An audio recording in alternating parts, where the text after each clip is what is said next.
Hello जी, नमस्कार। बहुत बहुत स्वागत है आपके अपने इस प्यारे से YouTube channel study Bharat arts में। कैसे हैं आप सब? आशा करते हैं सभी लोग स्वस्थ होंगे, मस्त होंगे और पढ़ाई कर रहे होंगे।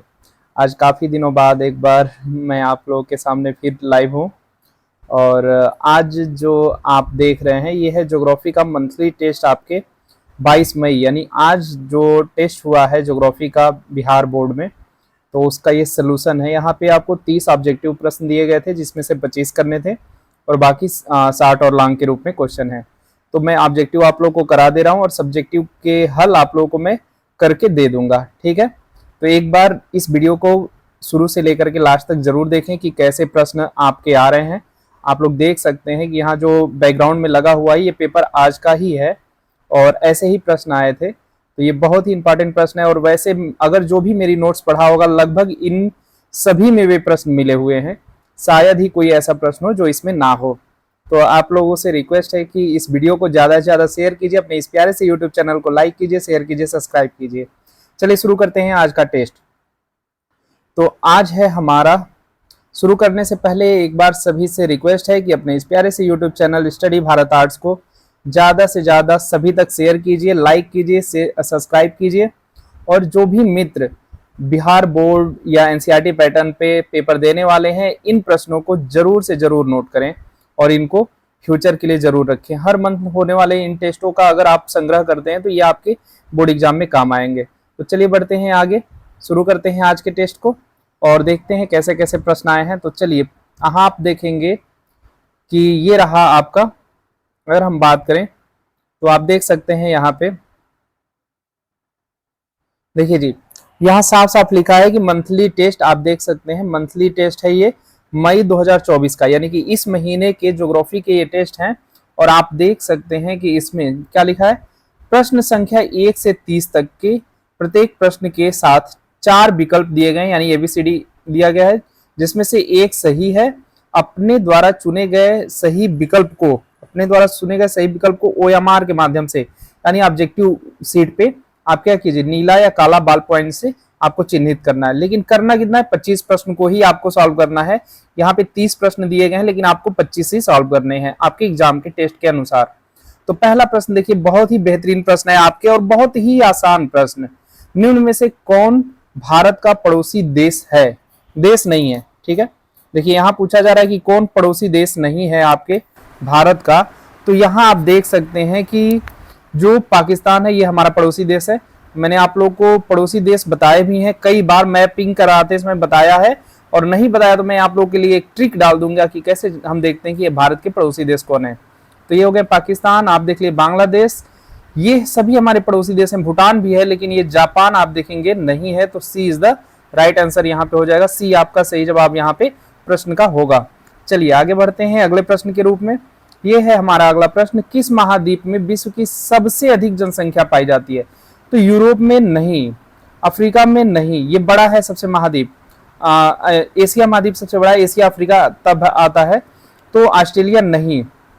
एशिया में आप देखेंगे, एशिया के लगभग आपको पता है कि 6 देशों में विश्व की लगभग सबसे ज्यादा जनसंख्या रहती है। बस एशिया के 6 देशों को मिला दिया जाए तो पूरे विश्व की, या 10 देशों को ले लिया जाए तो पूरे विश्व की लगभग सबसे ज्यादा जनसंख्या एशिया में ही निवास करती है। ये सब चीजें आप लोग को पढ़ाते समय बताया गया है, ठीक है ना, जब जनगणना जनसंख्या आप लोग को पढ़ाया जा रहा था। चलिए अगला प्रश्न देखिए, निम्न में से कौन सा शहरी जनसंख्या वृद्धि का एक कारण है? शहर में जनसंख्या क्यों बढ़ती है? शहर से शहर में लोग जाते हैं इसलिए नहीं, ग्रामीण से शहर में, ग्रामीण से ग्रामीण में आते हैं तब नहीं, ग्रामीण से शहर में जो जाते हैं इसके कारण बढ़ती है। सी इज द राइट आंसर। यहाँ देख सकते हैं आप कि जब लोग गांवों से शहरों की तरफ पलायन करते हैं ना, बेरोजगारी के कारण या अच्छी जीवन शैली के कारण या जो भी है संसाधनों तक पहुंच के कारण, तो वहां पे क्या होती है, जनसंख्या वृद्धि होती है। अगला प्रश्न देखिए, निम्न में से कौन, झारखंड की क्या पूछा जा रहा है, राजधानी? तो देखिए आपके जो 28 राज्य हैं इनकी राजधानी आपको याद होने बहुत जरूरी है। पिछले साल के अगर आप बोर्ड के पेपर देखें, 2024 के आप बोर्ड के पेपर देखें भूगोल के, उसमें भी राजधानी पूछा गया था। तो यहाँ देखिए पूछा गया झारखंड की राजधानी। तो झारखंड क्या है, बोकारो, हजारीबाग, धनबाद नहीं, रांची। रांची ये इज द राइट आंसर। क्या होगा, ए इज द राइट आंसर, ठीक है। चलिए अगला प्रश्न, किशोर जनसंख्या, किशोर पूछा गया, जनसंख्या आयु वर्ग के अंतर्गत आती है। अब देखिए अगर हमने देखा आयु वर्ग को तो बांटा गया 0 से 14, फिर 15 से 59 और फिर बांटा गया था 60 प्लस में। ये 3 आयु वर्ग हम लोग करते हैं जनरली जब हम लोग आयु संरचना पढ़ते हैं तब। लेकिन यहाँ पूछा जा रहा है किशोर वर्ग, यानी कि जो क्या है अपने फैसले लेने योग्य हो चुके हैं उनको, और जो थोड़े अच्छे हम कह लें कि जो हमने देखा था ना कि एक कार्यशील एक आश्रित, तो कार्यशील के रूप में जो है वो, तो D is the right answer. चलिए आगे बढ़ते हैं। अगला प्रश्न, निम्न में से किस राज्य में बौद्ध धर्म को मानने वाले अधिक संख्या में पाए जाते हैं? तो बौद्ध भिक्षु कहाँ सबसे ज्यादा पाए जाते हैं? पहाड़ी क्षेत्रों में, है ना। तो देखिए गोवा नहीं, मणिपुर नहीं, सिक्किम और नागालैंड। अब यहाँ 2 चीजें आई, लेकिन सिक्किम में सबसे ज्यादा आप देखेंगे जो माने जाते हैं, सिक्किम में सबसे ज्यादा माने जाते हैं, तो सी इज द राइट आंसर। अगला प्रश्न आपके स्क्रीन पे ये रहे। आप अपने इस प्यारे से YouTube चैनल को लाइक कीजिए, शेयर कीजिए, सब्सक्राइब कीजिए और कमेंट जरूर किया कीजिए वीडियो के खत्म होने के बाद कि कैसा लगा आप लोग को क्लास और कैसे लगे प्रश्न। ये प्रश्न आपके आज के बहुत सारे बिहार के स्कूलों में हुए पेपर हैं। ये निम्न में से कौन सा प्राथमिक आर्थिक क्रियाकलाप है? प्राथमिक आर्थिक क्रियाकलाप कृषि भी है, मत्स्यन भी है, खनन भी है, यानी कि D is the right answer. सभी हैं, ठीक है ना। सॉरी, ये हमारे क्लास की ही एक बच्ची ने भेजा है और वो हमारे क्लास की टॉपर रही हैं लगातार। चलिए देखिए, निम्न में से कौन सा केंद्र शासित प्रदेश है? केंद्र शासित प्रदेश पूछा जा रहा है। गोवा नहीं, पुडुचेरी, असम, मिजोरम, आप देखेंगे पांडिचेरी, ठीक है ना। B is the right answer. सभी प्रश्नों के आंसर आप लोग देते रहिए, मैच कराते रहिए और लास्ट में देखिए कितना सही हुआ। 25 ही क्वेश्चन करने हैं। निम्न में से कौन मानव भूगोल की एक शाखा है? मानव भूगोल अभी जो आप लोग पुस्तक पढ़ रहे हैं ये है मानव भूगोल। तो इसमें समाज के बारे में भी हमें पढ़ना है, आर्थिक के बारे में भी पढ़ना है, शहर के भी बारे में पढ़ना है। तो सभी चीजों का अध्ययन हम मानव भूगोल में कर लेते हैं, यानी ये मानव भूगोल की सभी अंग ही माने जाएंगे। तो D is the right answer, ठीक है।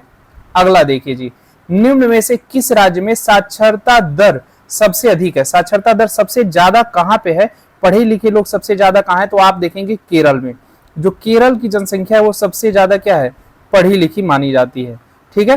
बिहार में सबसे कम है, याद रखिएगा बिहार सबसे कम है, स्त्री पुरुष दोनों में। अगला प्रश्न आपके स्क्रीन पे ये रहा बच्चा, किसी क्षेत्र में एक विशेष वर्ष में होने वाले कुल जन्म की संख्या को क्या कहते हैं? अच्छा, कुल कितने जीवित बच्चे बच गए हम लोग उसको किस रूप में लेते हैं? जन्म दर।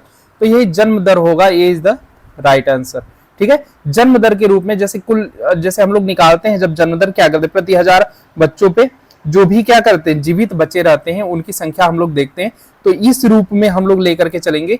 तो जो भी जीवित बच्चे हैं हमारे पास वो किस रूप में आएंगे?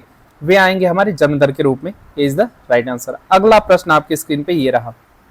चलिए अगला प्रश्न आपके स्क्रीन पे ये रहा, आप देख सकते हैं। निम्न में से कौन आर्थिक भूगोल की एक शाखा है? आर्थिक भूगोल जहां भी हम पैसे की लेन देन, यानी कि आर्थिक मतलब अर्थ लाभ प्राप्त करने के लिए कुछ भी करते हैं। कृषि भी है, औद्योगिक क्षेत्र भी है, संसाधन भूगोल भी है। यानी आप देखेंगे कि इनमें से सभी ये सब कहीं ना कहीं क्या होते हैं कि हमारे अर्थ के आर्थिक क्रियाकलापों में शामिल होते हैं, ठीक है। समझ में आ रहा है ना सबको? चलिए आगे अगला प्रश्न देखिए। अगला प्रश्न, 2011 की जनगणना के अनुसार भारत विश्व की जनसंख्या में किस स्थान पे था? तो अभी जो जनगणना का रिजल्ट आया नहीं है, मतलब अभी ऑफिशियल रूप से जो नहीं आया है उसमें तो प्रथम है वर्तमान में, लेकिन जो 2011 में हुआ था उसमें कितने पे था? द्वितीय पे। द्वितीय पे था भारत और चीन था प्रथम पे। कौन था? चीन। चीन जो था वो प्रथम पे था, ठीक है ना। तो अभी वर्तमान में क्या है? प्रथम है, लेकिन वो ऑफिशियल डाटा नहीं है और 11 में द्वितीय पे था। अगला देखिए, भारत में जनगणना कितने सालों के अंतराल पे की जाती है? 1872 में शुरू होता है और 1881 से ये नियमित हो जाती है रिपिन के समय। ये 10 वर्षों पे हो जाती है, ठीक है ना, 10 वर्षों पे। और यहां जब थी तो वो मेयो के समय थी, मेयो के समय, तो उस समय कोई वो नहीं था। तो ये 10 वर्षों के अंतराल पे होगी। सी इज द राइट आंसर। 1881 के बाद हर 10 साल पे होता चला गया, ठीक है। अगला देखिए, निम्न में से किन राज्यों में जनसंख्या घनत्व कम है? कम कहां है? तो जो भी देखिए पहाड़ी पर्वत वाले क्षेत्र जो होंगे वहां दुर्गम क्षेत्रों में लोग कम रहते हैं। और दुर्गम क्षेत्र क्या है? पहाड़ हुए या रेगिस्तान हुए, ये सब दुर्गम क्षेत्र होते हैं। तो यहाँ जम्मू कश्मीर, उत्तराखंड, हिमाचल, अरुणाचल प्रदेश, ये सभी क्या है, पर्वतीय क्षेत्र है। और किन किन राज्यों में पूछा है, यानी राज्यों में मतलब सभी उसमें आ जाएंगे, तो D is the right answer. बस पूछने का थोड़ा सा तरीका अलग है, वैसे तो अरुणाचल प्रदेश में है, ठीक है ना।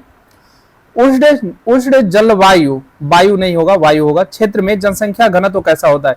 उष्ण मतलब क्या होता है, गर्म। अब देखिए जहां पे गर्मी रहेगी, अभी मैंने पिछले ही सवाल में बताया, जहां गर्मी रहेगी वहां लोग कम रहेंगे, ठीक है ना। तो सघन मतलब क्या होता है, ज्यादा घने बसे हुए, विरल मतलब कम घने बसे हुए। तो विरल आबादी वाली जनसंख्या ऐसे में रहती है जहां पे क्या हो, उष्ण जलवायु हो। किस अवधारणा में प्राकृतिक को मानव से श्रेष्ठ माना गया है। अब कौन सी अवधारणा लेकर के हम यहाँ चले हैं कि जिसमें हमने प्रकृति को मानव से श्रेष्ठ मान लिया है। तो देखिए नव निश्चयवाद, इसमें क्या किया गया, देखिए हम अगर देखें तो प्रकृति और हम दोनों सामंजस्य बैठा के ही चलते हैं।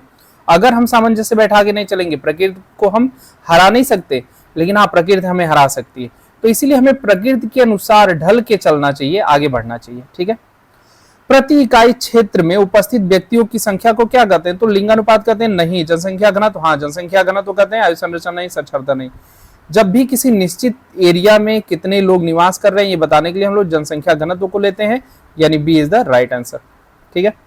इसके पीछे बताया था ना, हाँ चलिए अगला प्रश्न देखिए, 20वां प्रश्न, जनसंख्या संक्रमण सिद्धांत में जनसंख्या विकास की कितनी अवस्थाएं होती हैं। 1, 7, 3, 5, 3 होती हैं जी। ऐसे मैंने एक आप लोगों को ग्राफ बनाया था, शायद याद होगा आप लोगों को, ठीक है। तो इसमें बताया गया था कि प्रथम अवस्था क्या है, शुरू में क्या होती है, अशिक्षित लोग रहते हैं, ठीक है ना। जनसंख्या क्या होती है, तेजी से बढ़ती है, फिर जाकर के बीच में क्या होती है, स्थिर होती है, और जब बहुत ज्यादा विकसित हो जाती है तो जनसंख्या क्या हो, स्थिर के रूप में ही चलती है ना। 3 रूप में होती है इसका, यानी कि सी इज द राइट आंसर। चलिए निम्न में से कौन सा प्रवास को प्रेरित करने वाला कारक है। कौन ऐसा कारक है जो प्रवास को प्रेरित करता है, जिसके कारण लोग प्रवास करते हैं, एक जगह से दूसरे जगह जाने पे मजबूर हो जाते हैं। तो ये देखिए, बेरोजगारी के कारण भी जाते हैं, गरीबी के कारण भी जाते हैं, और जब अशांति किसी क्षेत्र में जहां रह रहे हैं वहां पे रोज दंगे फसाद हो रहे हैं, अशांति फैली हुई है, तो इसके कारण भी। तो D is the right answer, यानी डी हमारा क्या होगा, सही जवाब होगा। आगे बढ़ते हैं, अगला प्रश्न आपके स्क्रीन पे ये रहा, निम्न में से कौन जनसंख्या विकास को निर्धारित करने वाला घटक है। किसको, जनसंख्या विकास को निर्धारित करने वाला घटक कौन है। तो देखिए जनसंख्या को विकास को जन्म दर, मृत्यु दर, प्रवास, ये तीनों, यानी D is the right answer. जब भी मैंने आप लोगों को चैप्टर बताया है इन तीनों की बात की है, इन तीनों को बात किया है, आप देख लीजिएगा। अगला, निम्न में से कौन भारत का सबसे बड़ा धार्मिक अल्पसंख्यक। अगर भारत में सबसे बड़े धार्मिक अल्पसंख्यक की बात की जाएगी तो हिंदू नहीं, मुस्लिम होंगे, ईसाई भी नहीं और बौद्ध भी नहीं। तो कौन होंगे, बी मुस्लिम, मुस्लिम के रूप में यहां आपका सही होगा। अगला प्रश्न, निम्न में से कौन सा भौतिक भूगोल की शाखा है। भौतिक भूगोल मतलब कि जो फिजिकल वर्ड है, जो हमारे प्रकृति ने हमें दिए हैं, ठीक है। जलवायु हो गया, जलवायु मिला है, समुद्र भी मिला है, भू आकृति भी मिली, सब हमें कहां से मिलते हैं, प्रकृति के द्वारा ही तो मिली है। तो D is the right answer. अपने इस प्यारे से YouTube channel study Bharat arts को लाइक कीजिए, शेयर कीजिए, सब्सक्राइब कीजिए, कमेंट करना ना भूलिएगा वीडियो के एंड में कि कैसा लगा क्लास। और इन प्रश्नों को, बहुत महत्वपूर्ण प्रश्न है, क्योंकि बिहार बोर्ड ने आपके टेस्ट में पूछा है, तो बहुत इंपॉर्टेंट है। निम्न में से कौन से द्वितीयक आर्थिक व्यवसाय है। द्वितीयक पूछा है, प्राथमिक में कृषि आता है, द्वितीयक में विनिर्माण आता है या उद्योग आते हैं, तृतीयक में सेवा क्षेत्र आते हैं।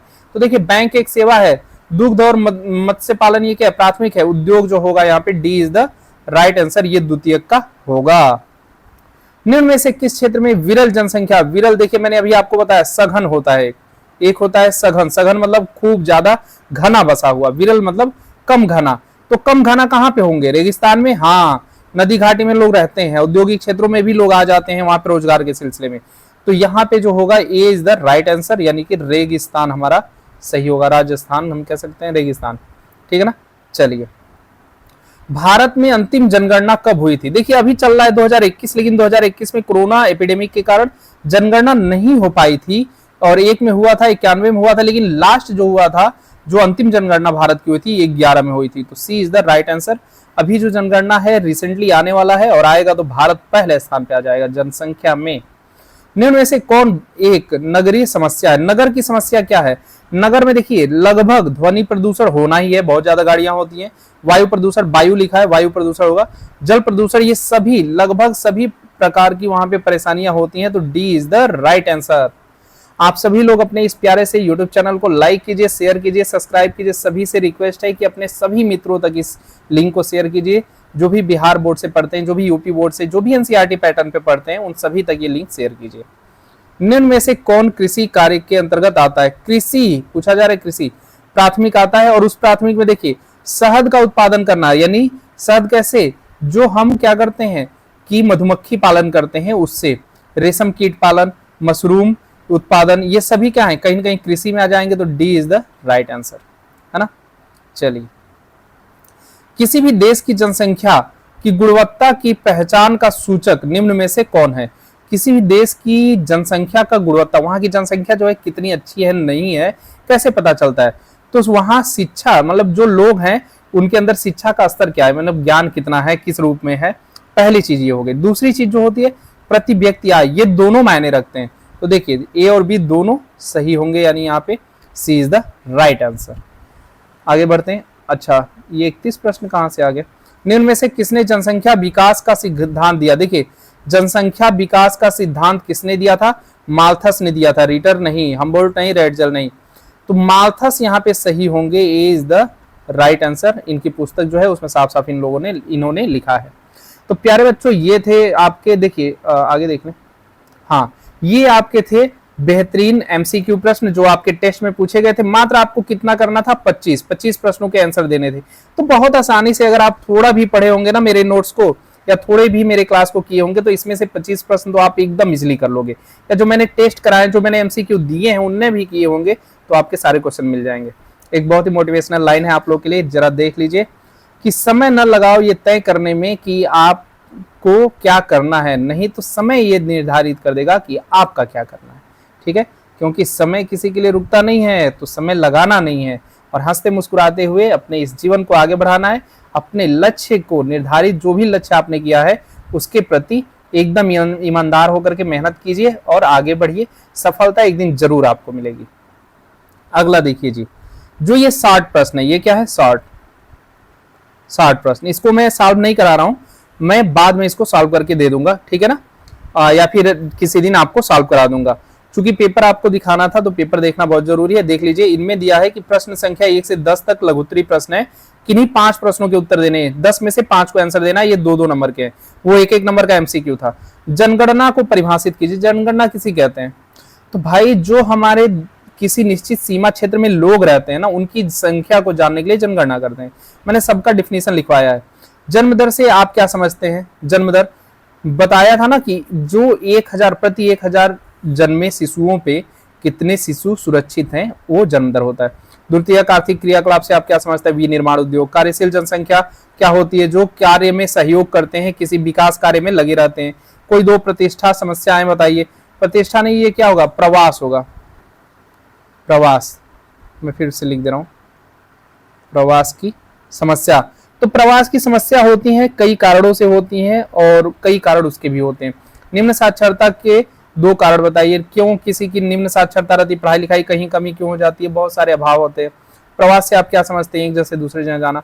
ये सभी प्रश्न आपके आज के एग्जाम में पूछे गए, आप देख सकते हैं। जनसंख्या घनत्व को परिभाषित कीजिए प्रति इकाई वर्ग किलोमीटर में। भारत में निम्न लिंगानुपात के किन्हीं 2 कारण को बताइए। क्यों लिंगानुपात कम है, उसके 2 कारण बताने। शहरी क्षेत्रों में पानी की कमी के किन्हीं 2 कारण बताइए। लोग ज्यादा रहते हैं और वहां निर्धारित समय से पानी आता है। लोग किस पे आश्रित रहते हैं? बिजली पे, है ना। चलिए अगला देखिए, ये लॉन्ग प्रश्न है। कौन से हैं? दीर्घोत्तरीय प्रश्न, यानी कि लॉन्ग। ठीक है, देखिए प्रश्न 11 से 15 तक दीर्घोत्तरीय प्रश्न है। किन्हीं 3 प्रश्नों के आंसर देने, बस 3 के, यानी 5 तिहाई 15 नंबर आपके मिल जाएंगे। तो यहाँ 5 प्रश्न दिए गए हैं। देखिए पांचों बहुत ईजी है, थोड़ा सा भी आप ध्यान देंगे। व्यवसायिक संरचना से आप क्या समझते हैं? व्यवसाय यानी कि जो उद्योग है, ठीक ना, व्यापार या व्यवसाय हम जो कर रहे हैं उसके आधार पे हमें क्या समझ में आता है, तो उसको डिटेल में लिखना है। या आप क्या कीजिए कि उद्योगों का वर्गीकरण करके बता दीजिए, ठीक है ना। या आय के स्रोत, आप किस प्रकार से आय के स्रोत का माध्यम चुनते हैं, उसी को यहाँ पे डिस्क्राइब करना है। जनसंख्या वितरण को प्रभावित करने वाले कारण। जनसंख्या किससे किससे प्रभावित होती है? मैंने सब आप लोग को बताया। जलवायु हो गई, साक्षरता दर होगी, बहुत सारी चीजें हैं, उन सभी को एक एक करके डिस्क्राइब कर देना है। जनसंख्या पर समस्या पर टिप्पणी लिखिए। जनसंख्या समस्या है भाई, बिल्कुल जब जनसंख्या बहुत ज्यादा हो जाएगी तो खाने पीने हर चीज की वो डिमांड करेगी, है ना, बहुत सारी चीजें इस पे लिख सकते हैं। प्रवास के प्रेरक यानी कि पुश और खिंचाव, पुश और पुल कारण यहाँ पे लिखने हैं। प्रवास के होने से भी दुष्परिणाम होते हैं और आने से भी होते हैं, तो इन दोनों कारकों को यहाँ पे लिख के लिखना है। जनसंख्या संक्रमण सिद्धांत से आप क्या समझते हैं? अभी मैंने आपको जनसंख्या संक्रमण की 3 अवस्थाएं बताई थी, जिसमें एक में क्या है, तेजी से बढ़ता है, दूसरे में तेजी से बढ़ के स्थिर हो जाता है, और तीसरे में एकदम क्या रहता है, स्थिर रहता है, मतलब शुरू में बढ़ेगा फिर रुक जाएगा और फिर वो बहुत न के बराबर बढ़ता है, यानी निगेटिव के रूप में रह जाता है। तो ये आज के आपके बेहतरीन प्रश्न थे जो आपके पेपर में पूछे गए थे। आपके जो बिहार बोर्ड में मंथली टेस्ट हुआ है उसके ये पेपर है, तो आप सभी लोग मन से देखिए, इसको सॉल्व कीजिए। देखिए मंथली एग्जामिनेशन 2024 मई का important question paper test solution है ये, ठीक है। ज्योग्राफी के यहाँ 30 प्रश्न करने थे और 60 और लाख आपको करने थे। 30 प्रश्न है, 30 प्रश्न में से 25 आपको ओनली केवल कितने करने थे, 25 प्रश्न करने थे। तो प्यारे बच्चों, अपने इस प्यारे से YouTube channel study Bharat arts को लाइक कीजिए, शेयर कीजिए, सब्सक्राइब कीजिए, और इन सभी फ्री पीडीएफ के लिए आप संपर्क कर सकते हैं, हमारे पहुंच सकते हैं, विजिट कर सकते हैं हमारे Telegram channel study Bharat art को। ये क्यूआर स्कैन भी कर सकते हैं, जहां पे आपके सारे पीडीएफ पर डे के पड़े रहते हैं और आप उसे डाउनलोड कर सकते हैं बिल्कुल फ्री में। तो हंसते रहिए, मुस्कुराते रहिए, स्वस्थ रहिए और इन प्रश्नों का अभ्यास करते रहिए। मिलते हैं ऐसे ही अगले सेशन में, कल से आपकी रेगुलर क्लास जाएगी। तो तब तक के लिए स्वस्थ रहिए, मस्त रहिए और रिवीजन कीजिए, और इन प्रश्नों का अभ्यास अपने से कीजिए, अपने से इन 60 और लॉन्ग प्रश्नों को बनाने की कोशिश कीजिए। कमेंट जरूर कीजिएगा और लिंक को शेयर कीजिए। शुभ रात्रि, नमस्कार, जय हिंद, और रिवीजन जरूर कीजिए।